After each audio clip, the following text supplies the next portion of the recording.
오늘 우리는 주님이 세우신 목자로 세상 앞에 서 있습니다.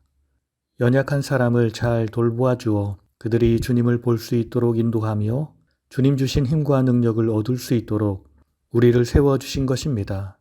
오늘 이 하루가 내가 가진 것을 남용하며 다른 사람들을 괴롭히는 것이 아니라 주님 주신 은혜와 사랑으로 연약한 사람을 돌보고 섬기며 힘을 주어 그들을 주님의 품으로 인도하는 복된 하루가 되길 예수님의 이름으로 축원합니다. 오늘은 에스겔 33장과 34장의 말씀을 통독합니다. 33장 민족의 파수꾼인 에스겔 33장 21에서 33절 예루살렘 함락 소식에 즈음한 본토와 바벨론 이주민에 대한 경고 21에서 22절 예루살렘 함락 소식 도착과 예언 활동의 고조 우리가 사로잡힌 지 12째 해 10째 달 5째 날 예루살렘에서 도망하여 온 자가 예루살렘 성이 함락되었다 전함. 여호와께서 에스겔의 입을 열어주셔서 다시는 잠잠하지 아니함. 23에서 29절 이제 안전하다 착각하는 본토 잔류민들에게 완전한 심판을 경고하다. 23에서 24절 본토 잔류민들의 땅의 소유권과 안전에 대한 착각을 지적하다. 이 땅을 우리에게 기업으로 주신 것이라 하는도다.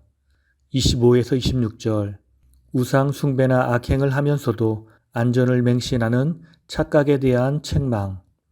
너희가 고기를 핏째 먹으며 우상들에게 눈을 들며 피를 흘리니 그 땅이 너희의 기업이 되겠느냐. 너희가 칼을 믿고 가증한 일을 행하는도다. 27에서 29절 본토의 사람과 땅에 대한 철저한 심판의 지속 경고.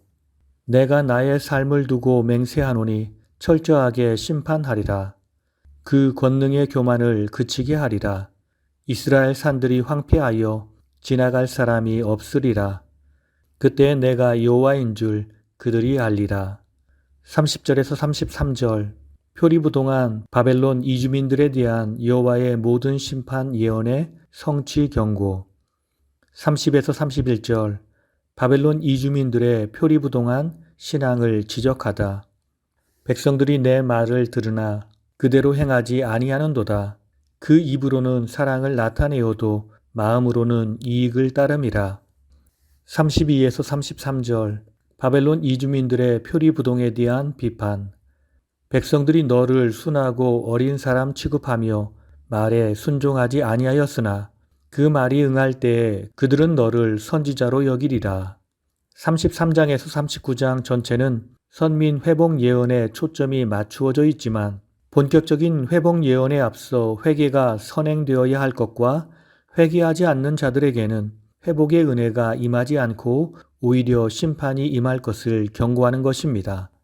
하나님의 임재의 상징적 장소인 성전이 위치한 예루살렘의 함락은 비록 자신들은 포로로 끌려왔을지라도 예루살렘은 멸망하지 않을 것이라는 헛된 기대를 갖고 있었던 바벨론의 유다 공동체에게 큰 충격을 주었을 것입니다.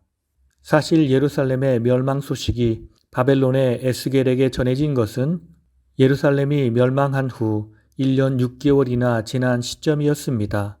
예루살렘에서 바벨론까지는 그렇게 오랜 시간이 걸리지 않지만 바벨론이 유다에서 다른 나라로 갈 수 있는 모든 도로를 차단하였기 때문에 소식을 전할 수 없었던 것입니다. 34장 참 목자이신 주님이 돌보시리라. 첫 번째 34장 1절에서 16절 이스라엘의 악한 목자들의 파면과 여호와께서 직접 참 목자가 되시어 양들을 보살피실 것이라. 1절에서 6절 이스라엘 목자들의 탐욕과 방임에 의한 이스라엘 양떼의 순환. 인자야 너는 이스라엘 목자에게 예언하라. 2절에서 4절 악한 목자들이 자행한 탐욕과 방임을 지적하다. 자기만 먹는 이스라엘 목자들은 화 있을진저 너희가 살찐 양을 잡아 그 기름을 먹으며 그 털을 입되 양떼는 먹이지 아니하는도다. 너희가 양떼를 전혀 돌보지 않고 오직 포악으로 그것들을 다스렸도다. 5절에서 6절 악한 목자들로 인한 양들의 분산과 순환. 목자가 없으므로 양들이 흩어지고 모든 들짐승의 밥이 되었도다. 내 양무리가 흩어져도 찾고 찾는 자가 없었도다.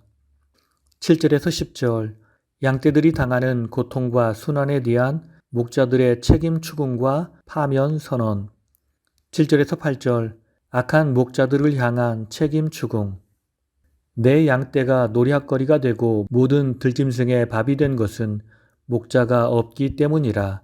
내 목자들은 자기만 먹이고 내 양떼를 먹이지 아니하였도다. 9절에서 10절 악한 목자들을 향한 파면 선언. 목자들이 양을 먹이지 못할 뿐 아니라 그들이 다시는 자기도 먹이지 못할지라. 내가 내 양을 그들의 입에서 건져내어서 다시는 그 먹이가 되지 않게 하리라. 11에서 16절 여호와께서 양들을 직접 기르시리라. 11에서 12절 흩어진 양들을 찾고 찾아 구원하심. 내가 내 양을 찾아서 흐리고 캄캄한 날에 그 흩어진 모든 곳에서 그것들을 건져낼지라. 13에서 14절 찾은 양을 본토로 이끄시고 복락을 누리게 하심. 이스라엘 산 위에와 시냇가에와 그 땅 모든 거주지에서 먹이리라. 그것들을 좋은 우리에 누이며 이스라엘 산에서 살찐 꼴을 먹이리라. 15에서 16절 공의와 자비로 그들을 기르리라. 잃어버리는 자를 찾으며 상한 자를 내가 싸매주며 병든 자를 내가 강하게 하리라. 살진 자와 강한 자는 내가 없애고 정의대로 그것들을 먹이리라. 오늘 말씀을 통해서 주시는 교훈은 첫째로 참된 성도의 삶은 하나님의 말씀을 바르게 듣는 것에서 시작합니다. 33장 32절을 보면 하나님께서는 그들은 내가 고운 음성으로 사랑의 노래를 하며 음악을 잘 하는 자 같이 여겼나니라고 말씀하십니다. 여기서 사용된 고운 음성, 사랑의 노래, 음악과 같은 표현은 본문을 대하는 독자들에게 에스겔이 마치 연주나 노래와 같은 기법을 사용하여 예언했다는 의미가 아니라 이스라엘 백성이 선지자의 말씀 선포를 감각적이고 세속적인 사랑의 노래처럼 아무런 영적 자각 없이 들었음을 의미합니다. 즉 그들은 하나님의 말씀을 들어도 죄를 깨닫지 못했고 그래서 회개하지 못했으며 행함 없는 믿음으로 살아갔습니다. 이것이 하나님이 이스라엘을 심판하신 이유입니다.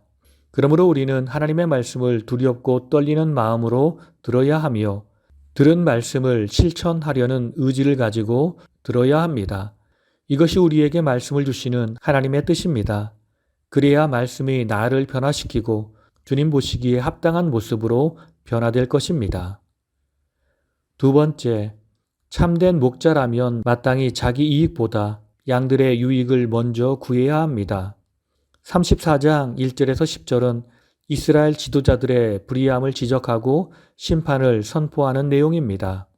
목자라는 말은 양을 돌보는 사람을 말하며 이들이 해야 할 일이 성도를 돌보는 일임을 가르쳐 줍니다. 양을 돌본다라는 말은 양의 성장을 위해 돕는 자가 된다는 말이지 양의 것을 빼앗는 것을 말하지 않습니다. 그러므로 교회의 지도자들은 자신을 내세우기 위해 신앙생활을 해서는 안 됩니다. 모든 사람의 것을 취하기 위해 신앙생활을 해서는 안 됩니다. 항상 양들을 섬기는 마음으로 최선을 다해 사랑을 베풀어 주어야 합니다. 이렇게 사랑할 수 있는 이유와 근거는 우리가 주님의 사랑을 그렇게 받았기 때문입니다.